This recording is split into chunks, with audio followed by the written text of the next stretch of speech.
Everybody has their day of reckoning, and today is that day for Lateline Business's 5 economic experts. Back in January, we asked them to predict where some key economic indicators would be at the end of the year, and in a sign of either how tough 2011 has been or how economists and weather forecasters have a lot in common, not one of their 20 predictions has been right. Running the spotlight over their year to forget is reporter Andrew Robertson. At the start of the year, there was optimism in the air, and that was reflected in our experts' forecasts. But as Dr Nigel Stapledon from the University of New South Wales succinctly puts it, the year hasn't turned out quite as expected. All our experts had been looking for big things from the stock market, with St George Bank's Bessedetta leading the way just ahead of KPMG's Nikki Hutley. However, within weeks of those forecasts being made, there was this, and then this, and then this, and then the seemingly never-ending saga of Europe. The stock market laboured all year, shedding 10% and blowing our experts' forecasts out of the water. Company profits have probably done better than most people expected, but share markets haven't followed. And really it's been a year where the risks have really been macroeconomic. So we've had a really tough year from all sorts of fronts. Notwithstanding that, there's still some really strong positives for the Australian economy, but that message is just not getting out to the market as a whole. So it's been a very challenging year.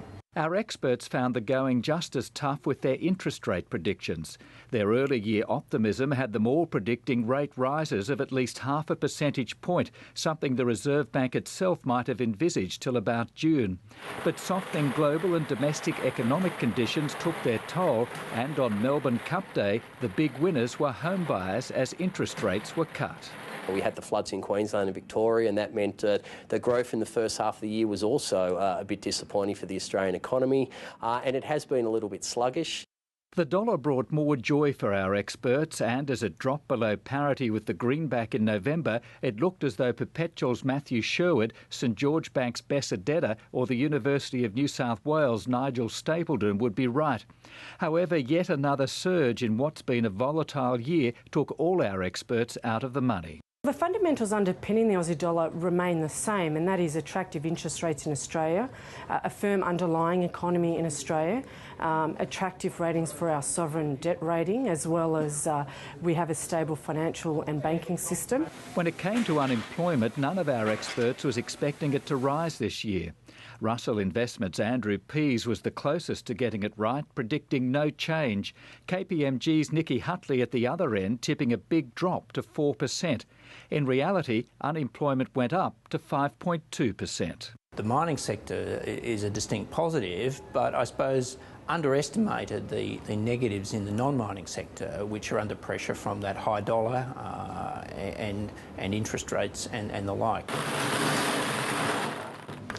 20, which is the total number of predictions made by our experts, and not one of them was right. The first time that's happened in all the years we've been doing this segment. That either says a lot about our experts or the fact that 2011 was a very challenging year to predict. Well, I think it's an important lesson, isn't it? It's an important lesson that you shouldn't base your investment strategies on the opinions of so-called experts. For what it's worth, all our experts are predicting that next year will be a less volatile year than this year.